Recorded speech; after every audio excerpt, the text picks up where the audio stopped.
इस्तीफा दो, पुष्कर धाम इस्तीफा दो, पुष्कर धाम में होश में हो। मेरा आयोजन से वो आयोग से यह निवेदन है कि ये तो पेपर ही मत करवाए, अगर पेपर करवाते हैं तो शांतिपूर्ण व्यवस्था से करवाए। और मैं पुलिस भाई से ये निवेदन करना चाहता हूँ कि आप किसी पे डंडा चार्ज मत करें, क्योंकि हमारा शांतिपूर्ण व्यवस्था का वो करने का आंदोलन करने का आर्टिकल 19 के तहत हम शांतिपूर्ण व्यवस्था से आंदोलन कर सकते हैं। हम कोई यहाँ पे गोली बारूद नहीं चला रहे हैं और आज की यही मंशा है, तो आप पेपर मत करवाइए, सीधा सीधा बोले कि हम आपका पेपर बिक चुका है और आप पेपर नहीं दे सकते। और हम लोग लाइब्रेरी में 5-5, 6-6, 7-7 सालों से तैयारी कर रहे हैं, लास्ट में पेपर का अंजाम हो रहा है कि हाँ कोई वीडियो कॉल, कोई ऑडियो रिकॉर्डिंग हो रही कि 15 लाख, 17 लाख, 20 लाख, तो हम गरीबों का क्या होगा। और आपका ऐसे मनसा है तो पेपर ही मत करवाइए, हम कोई प्राइवेट। इसको बेसिकली पेपर लीक नहीं कह सकते आप, पेपर लीक करना दूसरी बात हो गई। ये बेसिकली किसी सेंटर से 3 पन्ने बाहर निकले हैं जो क्वेश्चन पेपर का, तो उसमें ये है कि क्योंकि बाहर आया तो हो सकता है कि और जगह चला गया हो, किसी ने सॉल्व कर दिया हो, उनकी मदद कर दी, इस तरह की चीज़ें आई हैं। अब हमारे यहाँ देखिए सेंटरों पे हम जैमर लगाते हैं, तो बेसिकली फ़ोन करने के बाद भी वो आगे फॉरवर्ड नहीं कर सकता, वो जैमर सभी सेंटर में हमारे रहते हैं। तो ये बड़ा एक आश्चर्यजनक हमारे लिए भी है कि ये कैसे हुआ। इसके लिए हम लोगों ने भी एसएसपी देहरादून को और एसटीएफ को चिट्ठी भेज रहे हैं कि तत्काल इसकी जांच करें, और हम भी अपने स्तर पे जांच कर रहे हैं कि किस सेंटर का है और ये कहाँ से हुआ। और मतलब पूरे पेपर लीक नहीं कह सकते, लेकिन हाँ क्वेश्चन पेपर से अगर पेपर बाहर आए हैं तो चिंता का विषय है, उसमें हम तुरंत हम लोग उसको देख रहे हैं। सर आगे इसमें आप क्या इसमें कार्रवाई करेंगे, और जिस तरीके से ये चीज़ें जो हुई हैं इस पर क्या नहीं, हम अपने कमीशन स्तर पर भी काम कर रहे हैं, बैठे हैं हम लोग काम कर रहे हैं, और एक डिटेल इन्वेस्टिगेशन के लिए हम एसएसपी देहरादून को और एसटीएफ को चिट्ठी भेज रहे हैं। खिलवाड़ करना बंद करो, बंद करो, बंद करो। युवाओं के भविष्य के साथ खिलवाड़ करना बंद करो, बंद करो, बंद करो। पेपर लीक सरकार नहीं चलेगी, नहीं चलेगी, नहीं चलेगी। पेपर लीक सरकार नहीं चलेगी, नहीं चलेगी, नहीं चलेगी। पुष्कर धामी मुर्दाबाद, मुर्दाबाद, मुर्दाबाद। भाजपा सरकार मुर्दाबाद, मुर्दाबाद, मुर्दाबाद। पेपर लीक करना बंद करो, बंद करो।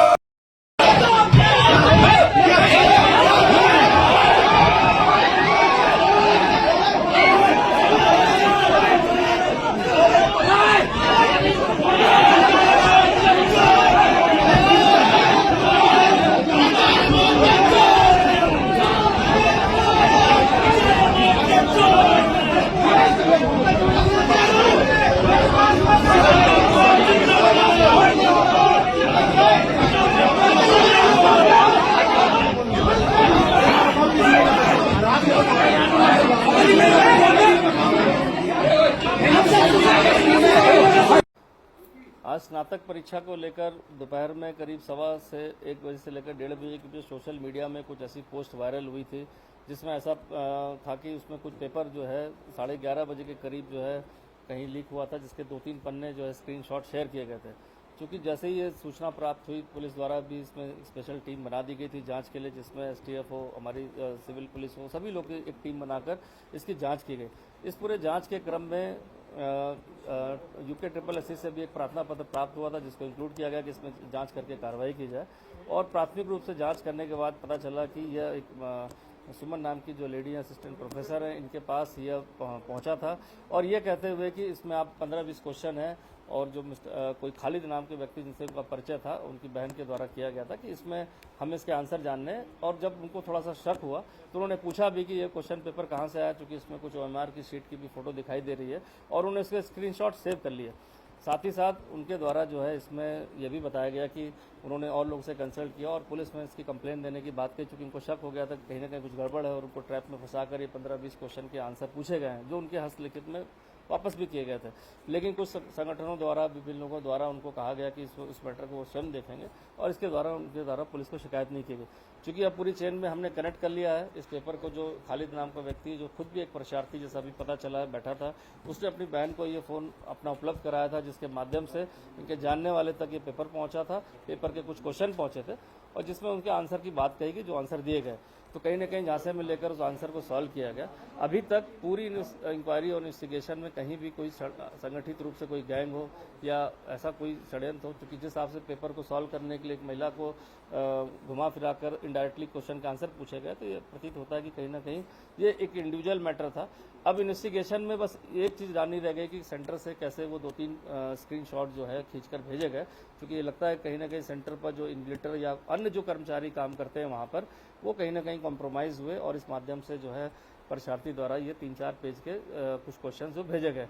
और अभी हमारी टीम लगी हुई है जिसमें जिस लड़की द्वारा ये क्वेश्चन को शेयर किया गया था सॉल्व करने के लिए, वो भी हमारी हिरासत में पूछताछ में है और हमारी टीम एकदम क्लोज पहुंच चुकी है। मुझे लगता है आने वाले समय में इस पूरे प्रकरण से पर्दाफाश भी होगा। मैं युवाओं से भी अपील करना चाहूँगा इसमें कि चूंकि इस तरह के एक इंसिडेंट आया है और कहीं से भी पेपर का कॉम्प्रोमाइज़ होना, उसको लार्ज स्केल पर लीक होने की बात कहीं नहीं आई है। ये एक इंडिविजुअल मैटर था जो 2-3 लोगों के बीच में कहीं ना कहीं सेंटर से ओरिजिनेट हुआ, चूंकि और इस तरह के स्क्रीनशॉट कहीं भी पूरे प्रदेश में किसी भी सेंटर या कहीं भी सोशल मीडिया पर इस तरह से वायरल या सर्कुलेट नहीं हुए। तो इसका लगता है कि कहीं ना कहीं एक इंडिविजुअल कोई कनेक्शन था जहां से ये 10-12-15 क्वेश्चंस लीक हुए, जिसके लिए मुकदमा हमने रायपुर में सुसंगत धाराओं में परीक्षा अधिनियम में दर्ज कर लिया है। हमारी हिरासत में अभी 2-3 लोग हैं जिनसे हम पूछताछ कर रहे हैं और इस कड़ी तक मुझे लगता है आने वाले समय में इसका खुलासा हो जाएगा। तो युवाओं से अपील है संयम रखें, परीक्षा की शुचिता और कोई लीक होने की बात इसमें गलत है। हाँ, इंडिविजुअल लैप्स कहीं पर हुआ है, उसकी जांच पूरी हो रही है और जो भी इसके पीछे शामिल होगा डेफिनेटली उस सलाखों के पीछे जाएगा। ये जो इन्वेस्टिगेशन चल रहा है इस केस में, जो अभियोग पंजीकृत हुआ है, उसकी बहुत क्लोज मॉनिटरिंग की जा रही है पुलिस हेडक्वार्टर्स द्वारा। इसमें 5 अलग अलग टीम्स जनपद देहरादून, हरिद्वार, एसटीएफ और साइबर सेल की इसकी विवेचना में लगी हुई हैं। कई महत्वपूर्ण तथ्य, कई क्लूज ऑलरेडी हमारे इन्वेस्टिगेशन टीम्स को मिल गए हैं और बहुत जल्दी इस पूरे जो नेटवर्क का, इस पूरी कॉन्स्पिरेसी का खुलासा होगा। उसके तह तक हम पहुंचेंगे और जो भी इसमें शामिल पाए जाते हैं उनके विरुद्ध कठोरतम कार्रवाई की जाएगी। जो ये नकल विरोधी कानून एक खाना पूर्ति नाम मात्र है, क्योंकि आप अगर कहते हैं कि जैमर लगा रखा है तो फिर कैसे पेपर बाहर लीक हो गया ना, वो भी आधे घंटे के बाद। आगे तो सिर्फ 3 पन्ने, कौन जाता है कि सारे पेजेस बाहर आ गए, माध्यम तो कई सारे हैं ना, वो तो गलती से किसी का बाहर निकल गया और जानकारी बाहर आ गई। आप परीक्षा केंद्र में बच्चों को एक चाबी तक नहीं ले जाने दे रहे हो और पेपर बाहर लीक कर दे रहे हो, तो ये तो सरासर हमारे साथ धोखाधड़ी है। सवाल है, आयोग के अध्यक्ष ने कहा ये 3 पन्ने आउट हुए, इसको पेपर लीक नहीं कह सकते, तो उनके हिसाब से कितना पेपर बाहर आने चाहिए?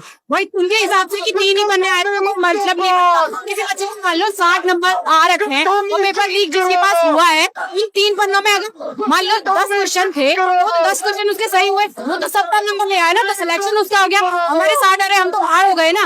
3 पन्ने में आए तो 3 लीक क्यों आए? आप तो पूरा पेपर बाहर आता तब आप उसे लीक मानते। एक क्वेश्चन पता चलना वो भी लीक ही माना जाता है। इनकी जो उसे कहते हैं, इनकी व्याख्याएं कुछ अलग है। पद पे बैठे हैं तो अपने हिसाब से व्याख्याएं करते हैं कि 3 पन्ने बाहर आना मतलब लीक होना नहीं, एक क्वेश्चन बाहर आना भी लीक होना ही है। वहाँ पर रहने से कुछ नहीं। वर्गीय परिवार वाले हैं, युवा हैं, वो सरकारी नौकरी के सपने देख रहे हैं, लेकिन एक पेपर लीक की वजह से उनके सपने टूट जाते हैं। क्या कहना चाहेंगे सर? एक मध्यम वर्ग से भी और जो निम्न मध्यम वर्ग का बच्चा है वो सोचता है कि हम मतलब वो 4-5 साल से लगभग मेहनत कर रहा है कि एक दिन आएगा और हम सफल होंगे, परीक्षा पास होगी। 5 साल की मेहनत एक दिन में दिखानी होती है, उसमें भी आपने वो पेपर लीक कर दिया। तो एक बच्चा, गरीब बच्चा क्या सोचता है, मेरी नौकरी लगेगी तो मेरी पीढ़ी सुधर जाएगी। तो अब आप सोचिए कि अगर ऐसे ही हाल चलेंगे तो हमारी पीढ़ी कैसे सुधरेगी? हम तो आगे बढ़ ही नहीं पाएंगे ना। हम घर के हैं ना घाट के, क्योंकि 5 साल मैंने मेहनत करी ना, मैं प्राइवेट सेक्टर के लिए हम कर सकती हूँ ना, सरकारी में तुम हमें करने दे रहे हो, तो हम क्या करें? फिर आप कहते हैं उत्तराखंड की जवानी, उत्तराखंड का पानी, उत्तराखंड के काम नहीं आया, तो कैसे आएगा? जब आप उसको यूज में ला ही नहीं रहे हो, उसको मौका दे ही नहीं रहे हो कुछ करने का, तो कैसे हम आगे बढ़ पाएंगे? सरकार को संदेश देना चाहेंगे? होश में आओ, होश में आओ। उसका दामी लीक है, पेपर लीक है। उसका दामी होश में आओ, होश में आओ, होश में आओ, होश में आओ। शर्म करो, शर्म करो। शर्म नहीं तो डूब मरो, डूब मरो, डूब मरो। उसका दामी शर्म करो, शर्म करो, शर्म करो। उसका दामी लीक है, उसका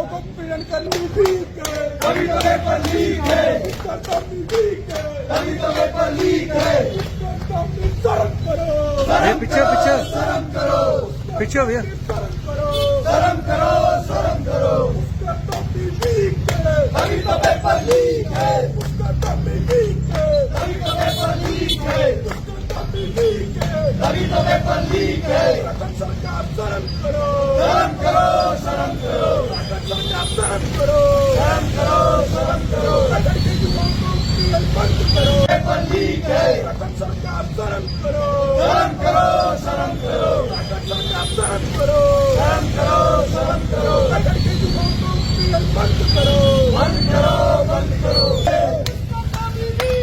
तभी तो पेपर लीक है, तभी तो पेपर लीक है, तभी तो पेपर लीक है,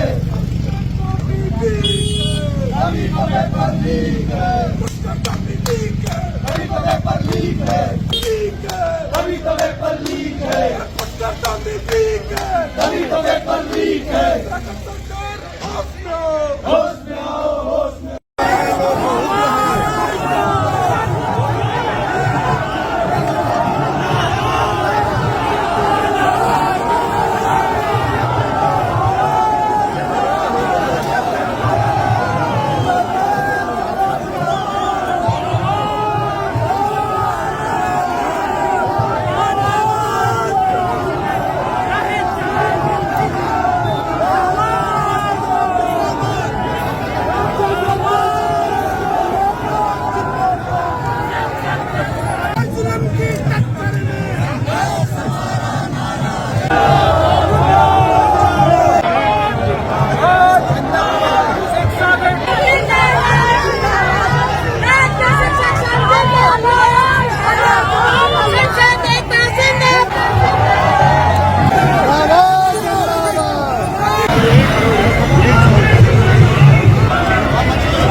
संयम बरतें और बहुत अनुशासन होकर अपने कार्यक्रम को सफल बनाएं। मेरा निवेदन रहेगा कि कुछ झड़क छोड़े बंद।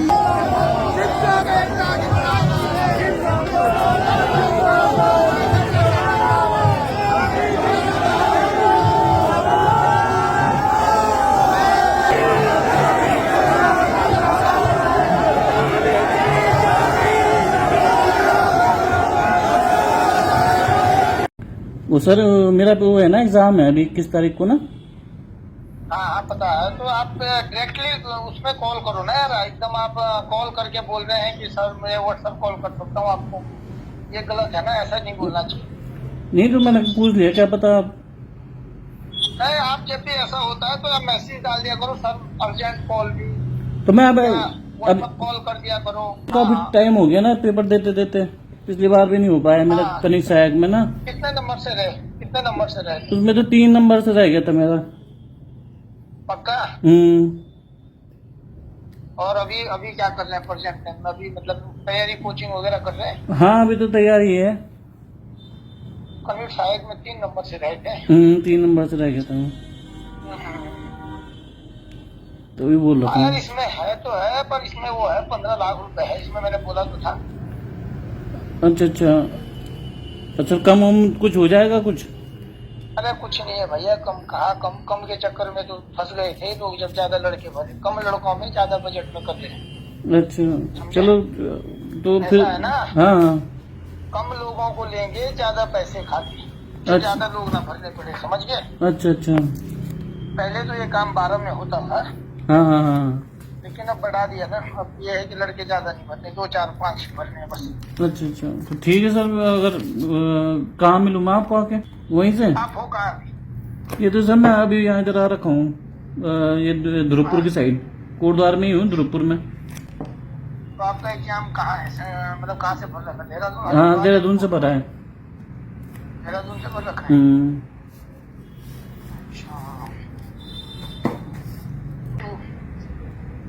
चलिए ठीक है, मैं बताता हूँ आपको। और वो सर वो थोड़ा पैसे का कैसा होगा?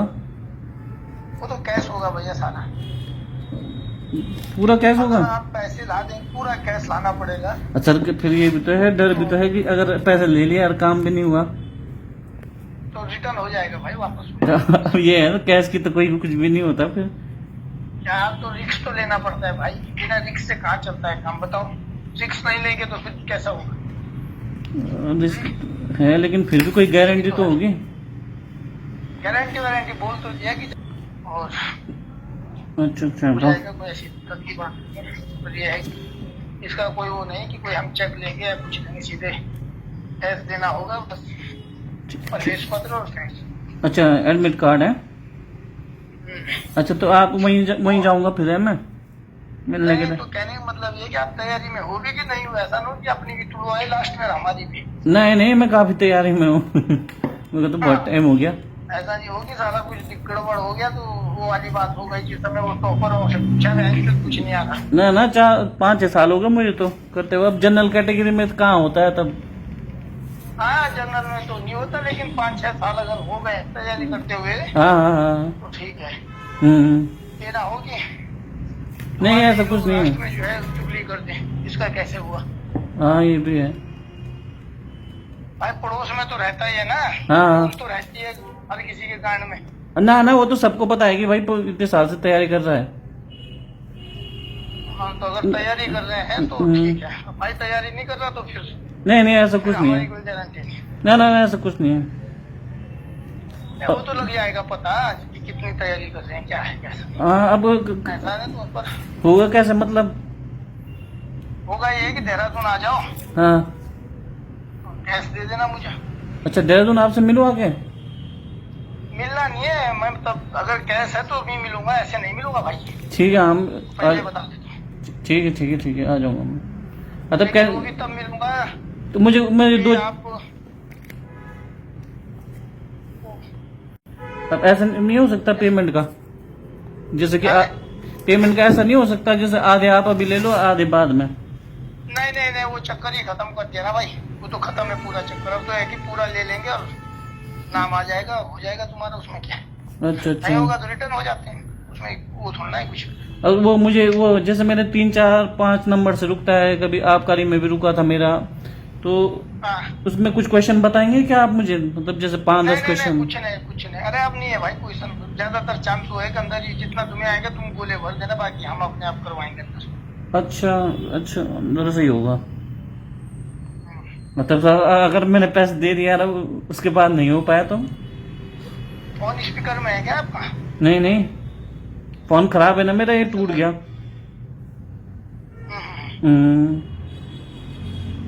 नेक्स्ट में देख लो, कोई दूसरे में देख लेना।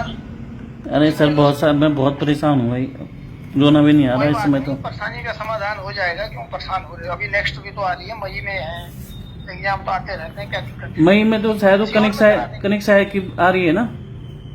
हाँ, तो उसमें कराओ ना, कनिक सहायक में बढ़िया नौकरी, अच्छा ग्रेड पे है। नहीं, इसमें ठीक है, पटवारी गाँव में ठीक है। अच्छा, पटवारी बनोगे? हाँ,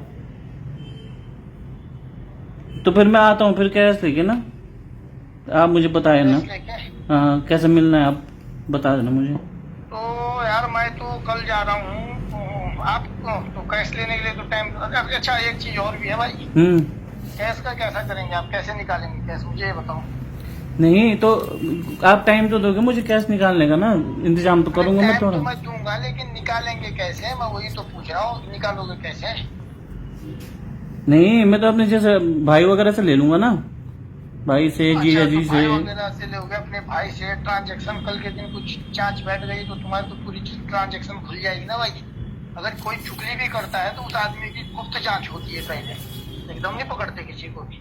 नहीं, अब इतना तो तुम्हारी किसी ने नहीं अब जैसे तुम्हारा किसी ने शिकायत कर दी, अच्छा, ठीक है, शिकायत कर दी तो क्या है कि गुप्त जांच होगी। पहले तुम्हारे भाई बंधुओं के एड्रेस वगैरह, इनके अकाउंट नंबर खंगाले जाएंगे। नहीं तुम्हें तो पता है, अभी तो तुम्हें तो पता है, अभी तो नकल विरोधी कानून भी आ गया भाई। हाँ वो ये तो, भी पता होना चाहिए। हाँ वो तो आ करने गया। वाले को भी सजा है और कराने वाले को भी सजा है, दोनों पे ले जाएंगे। ये नहीं कि मतलब अगर मैं हूँ तो मैं ही नहीं फंसूंगा, तुम भी फंसोगे साथ में। समझ गए ना? तो ये है बात। तो जैसे वो तो कैश तो मैं कर दूंगा ना, क्योंकि घर में तो रहते हैं ना पैसे, जो ठेकेदारी वगैरह करते हैं ना मेरे भैया लोग, तो कर देंगे पैसा। हाँ, इतनी बड़ी मतलब बात कोई नहीं। अकाउंट से कोई ट्रांजैक्शन नहीं, कोई कुछ नहीं। नहीं ऐसा कुछ नहीं है। हाँ होगा तो 20, 40, 50 हजार रुपए का हो सकता है अगर जरूरत पड़ी तो। 40-50 लाख रुपए तक तो कोई नहीं, लेकिन ये नहीं बैंक कि तुम 15 लाख नहीं, निकाल नहीं, 5 एक अकाउंट से। नहीं इतना तो नहीं, ये नहीं होना चाहिए ना इतना तो नहीं। 50 तो इसके लिए बोल रहा था मैं। तो फिर आप मुझे मिल लेना, फिर दे देना मुझे कैश, हरिद्वार ही दे देना। हरिद्वार दे देना मुझे कैश, और प्रवेश पत्र दे देना। अब आज SSSC भर्ती घोटाला एक बार फिर से हवाओं में गूंज रहा है। उत्तराखंड में ये शर्मनाक घटना भारतीय जनता पार्टी के शासन में दोबारा हो गई। बीजेपी के पूर्व जिला पंचायत सदस्य हाकम सिंह इसमें फिर से एक बार मुख्य आरोपी हैं। 2021 में हाकम सिंह SSSC भर्ती घोटाले के मुख्य आरोपी थे। 13 महीने की जेल के बाद ये फिर छूट गए। अगर सरकार ने समय रहते सही से दंडित कराया होता, उनके खिलाफ सख्त कार्रवाई की होती, तो निश्चित ही आज दोबारा ये हरकत करने की उनकी हिम्मत नहीं होती। आज जैसे ही SSSC पेपर शुरू हुआ, वैसे ही एक युवा वर्ग ने सामने आकर पेपर लीक होने के सबूत पेश कर दिए और सरकार सदमे में है कि पेपर को जारी रखा जाए या इसे कैंसिल किया जाए। सभी संगठन लगातार पेपर को कैंसिल करने की या स्थगित करने की मांग शुरू से कर रहे थे। भारी आपदा से इस समय उत्तराखंड चपेट में है। देहरादून, उत्तरकाशी, चमोली इत्यादि जो जिले हैं, बागेश्वर, ये बहुत बुरी तरीके से आपदा से प्रभावित हैं। उसके बावजूद भी सरकार की हठधर्मिता रही और ये पेपर आज के दिन करने का उन्होंने निर्णय किया। सबके आग्रह के बाद भी, विनय अनुनय करने के बाद भी कि पेपर को पीछे स्थगित कर दिया जाए। और अब हाकम सिंह ने फिर से जो अपने पैर पसारे इस पूरे 2021 के घटनाक्रम के बाद, वो सरकार के संरक्षण में ही हो सकता था। बीजेपी के बड़े नेताओं के संरक्षण में हाकम सिंह फले फूले बढ़े, और चाहे वो प्रदेश के बड़े आला अधिकारी हों, चाहे भारतीय जनता पार्टी के बड़े नेता हो, उन सभी के साथ हाकम सिंह के संबंध रहे हैं। कई उनके फोटोग्राफ्स उनके रिजॉर्ट में बड़े बड़े अधिकारी और नेता ठहरते रहे, वहां रुकते रहे। उस बात के भी पक्के सबूत और वीडियोज लोगों के पास उपलब्ध हैं। तो ये बीजेपी का असली चेहरा है।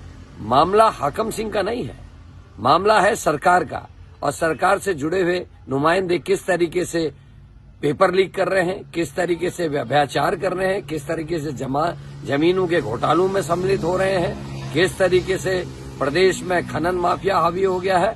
भारतीय जनता पार्टी के शासन में कुछ भी ठीक नहीं चल रहा, चाहे वो हाकम सिंह हो, चाहे खनन माफिया हो, चाहे कोई भू माफिया हो, चाहे अधिकारियों की निरंकुशता हो। ये सब देखने में सामने आ रही है और हाकम सिंह एक बदनुमा चेहरा इस समय फिर से उत्तराखंड पे ग्रहण की तरह सामने आ रहा है। कल पेपर लीक का एक प्रकरण सामने आया है, कैसे देखते हैं? देखिए, उस पर हमारी फोर्स ने तत्काल कार्रवाई की है और तमाम लोगों से, कुछ लोगों को गिरफ्तार भी किया है, कुछ लोगों से पूछताछ भी की है। मैं यही चाहूंगा कि उसमें तह तक पहुंचे पुलिस।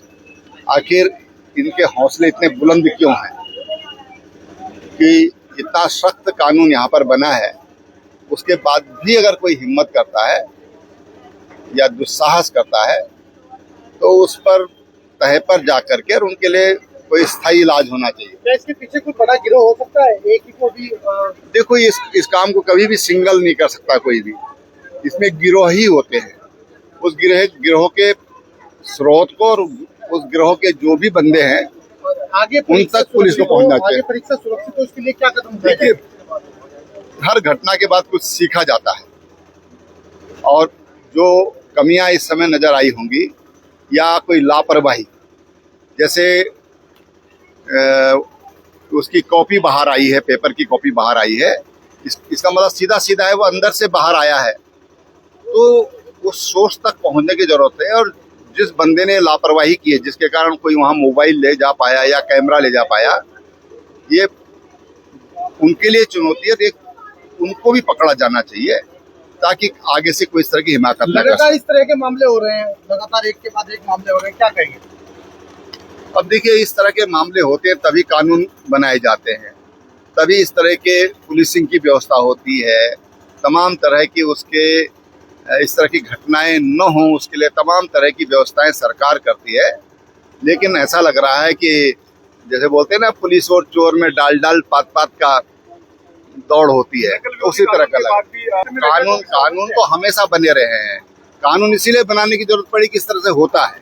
आगे कोई इस पर कोई ऐसा कोई कानून का उल्लंघन करता है तो उस पर कानून के मुताबिक कार्रवाई होगी। ऐसे लोगों का भी छाप होगा सर, देखिए, अब ये तो जांच का विषय है, अभी किसी पे ऐसे उंगली उठाना उचित नहीं है।